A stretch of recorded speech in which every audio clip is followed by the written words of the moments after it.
comes with responsibilities.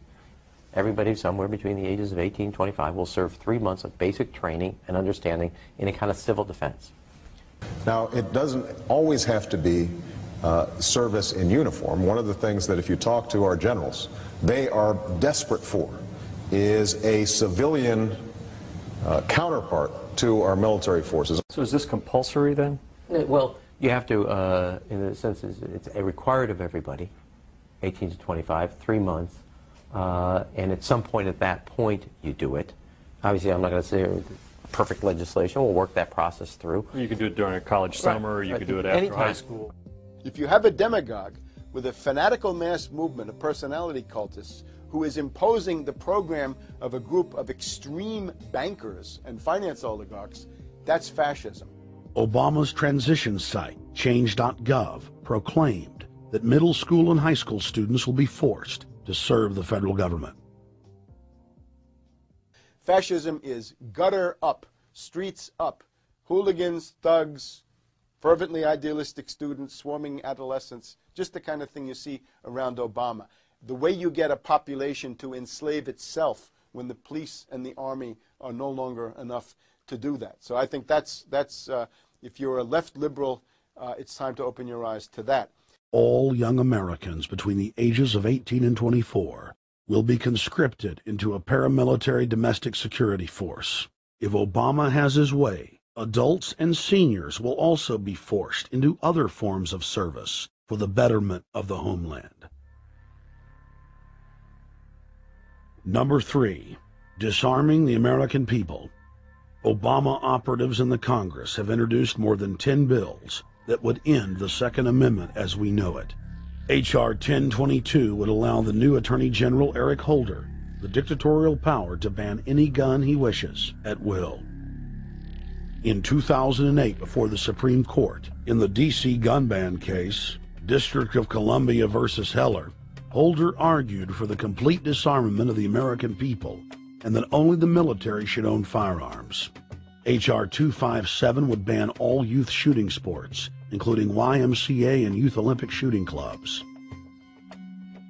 H.R. 45 would force all gun owners to undergo federal psychological screening, registration, and testing to keep their firearms.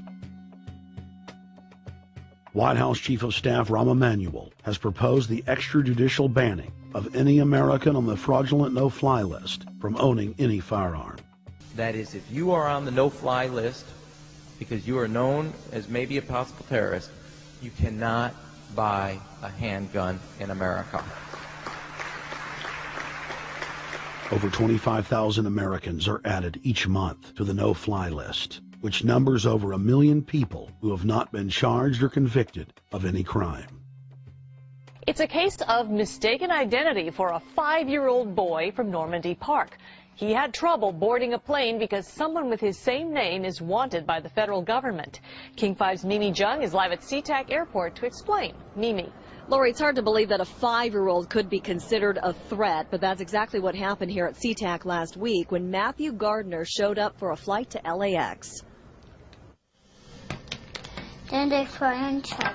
As 5-year-olds go, Matthew Gardner is about as harmless as you can get. But when he and his mom checked in for their flight at SeaTac last week, Matthew was considered the criminal. If you're on that no-fly list, your access to the right to bear arms is canceled because you're not part of the American family. You don't deserve that right. There is no right for you if you're on that terrorist list. And even though this Matthew Gardner is only in kindergarten, TSA workers still conducted a full-blown search. They searched all of our belongings. They took everything apart piece by piece. Nadia Counter says it wasn't easy being treated as a possible threat to national security. I picked up my child to give him a hug and tell him, it's okay, we're doing fine. And they reported to me that I was not allowed to touch him. He was a security risk, and they had to re-search me to make sure that I had not obtained any materials from him. Number 4, massive restrictions on the First Amendment guarantee of free speech. The President, Congress, and the FCC have announced plans to not only curtail speech on talk radio and newspapers, but to also regulate speech on the Internet through the Orwellian-named Fairness Doctrine. The Obama machine is also pressuring Congress to pass draconian hate speech laws that will eviscerate the First Amendment. Number 5, they plan to further federalize health care so that the government can dictate what kind of care citizens receive. Modeled after the British system, this includes rationing care and restricting what procedures the handicapped and elderly are eligible for. Number 6, Obama is already pushing to expand the Department of Defense budget and to station more U.S. troops overseas to encircle Russia, China, Iran, as well as setting up bases in Africa under the pretext of humanitarian aid, and dominate and occupy Africa through AFRICOM.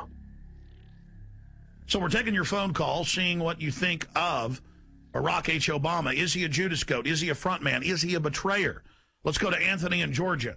Anthony, what's your take on Barack Obama? They put the face of Barack Obama as part of their public relations because it's like in the old folk tales about vampires. A vampire cannot force his way into somebody's house. It's against some kind of metaphysical law.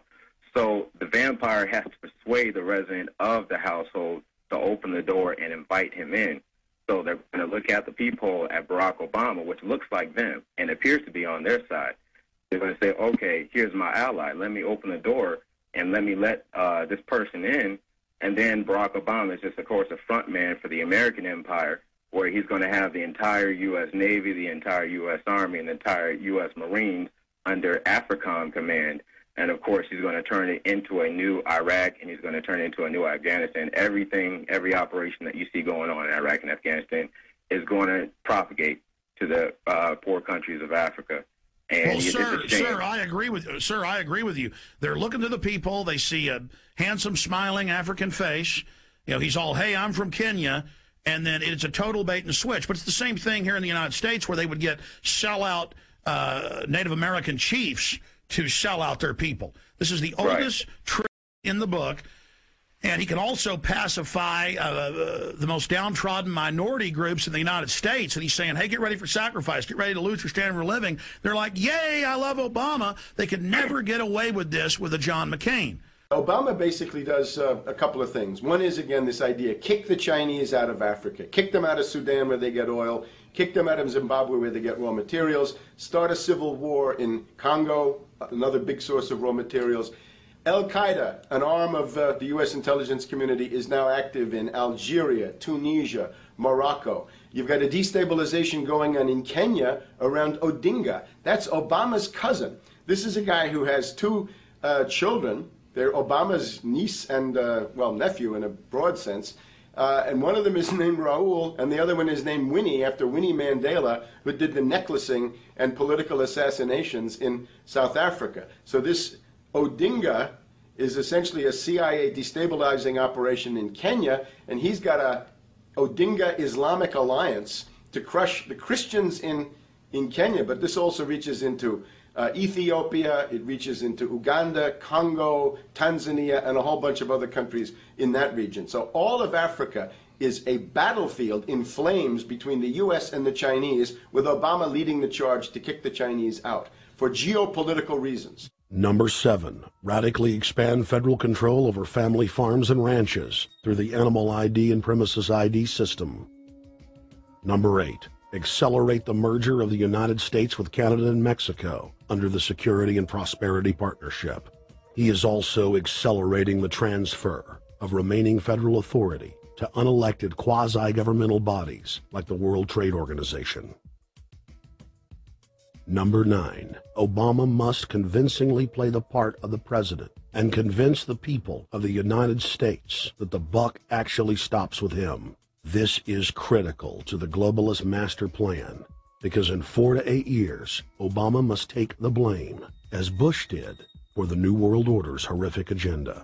At that point, the elite will put a new puppet in the ceremonial seat of power and build him up as the savior, only to tear them down again. And so the process is repeated over and over. For their program to work, it is essential that the people not learn that the presidency is now nothing more than theater, because if they did, the people would stop looking at the pawns and start looking for the king. Through this system of deceit, the elite's criminal agenda can continue forever because the people waste all of their political energy debating the media spectacle instead of investigating the globalist agenda. Number 10, it's Obama's job to sell the public on globalist policies that aren't in the people's best interest. But the overlords have many salesmen. His most important function is to protect the criminal oligarchs from prosecution while they loot the economy worldwide, start new wars, and engage in torture. They're called Generation O, and they were the key to Barack Obama's White House win. During the campaign, Barack Obama used the internet like no other candidate before him, harnessing the energy of millions of his supporters. But the question now is, what to do with this young, eager, energetic army? This gives Barack Obama and his administration contact information for so many people, so next time he needs to push his legislation, he can contact all these people. Kennedy-esque. I feel as though this was like when John F. Kennedy was elected. Shouting, smiles, and tears. It was the scope of Obama's victory that was most impressive. I saw a photograph of Obama playing basketball, and I said, you know what? I see him as a leader, and that's the world that's in his hands. Own a piece of history, commemorating the day the world changed forever. His confident smile and kind eyes are an inspiration to us all. In summation, Barack Obama is a Madison Avenue created fad. All of the crazed Obama worship, being pushed by the corporate media, is scientifically designed to capture the public in a net of peer pressure mass euphoria. If the New World Order can just distract the public for a few more years, the elite can finish constructing their police state control grid. Now, a lot of times, we don't want to know the issue. Right. We don't want to know the issue. We feel, what do you call this thing where you get this false sense of gratification, but because a black man is in office, everything's going to be all right. No, everything's not going to be all right. Yeah. Until you look into the agenda and what the Democratic Party has been about, is about, and will be about, regardless if Barack Obama is the president or not. And that's real. Barack Obama is the perfect Trojan horse.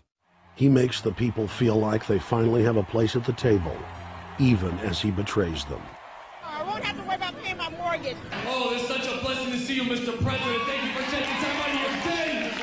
Never in my life would think that this would ever happen. Sadly, many Obama supporters can't see what's right in front of their faces because they've already invested their very identity in this artificially created cult movement. Throughout history, it has happened over and over again. People turn their intellect over to cult of personality mass movements, and it's happening again. The evidence presented in this film is documented fact, and those that ignore what history has taught us do so at the peril of us all. As frightening as the information in this film is, there are many things we can do to stop the globalist agenda dead in its tracks. First, we expose the cult of Obama for what it is, a sad hoax. Next, realize that we are all being propagandized 24/7. Investigate all information for yourself, be it political parties, the media, or this film. Be aware of the tricks that the elite use, like the staging of false flag terror attacks and other crises. Rediscover the Constitution and Bill of Rights. Promote a culture of true liberty. There is a reason the internationalists are attempting to destroy the sovereignty of all 50 states. They know it is one of the biggest threats to their domination. The federal government has been completely hijacked by foreign interest, and more than 25 states have recognized this fact and are moving to block the New World Order at the state level by declaring their 10th Amendment powers. But most important of all, there is a huge awakening taking place in the United States and across the world against the global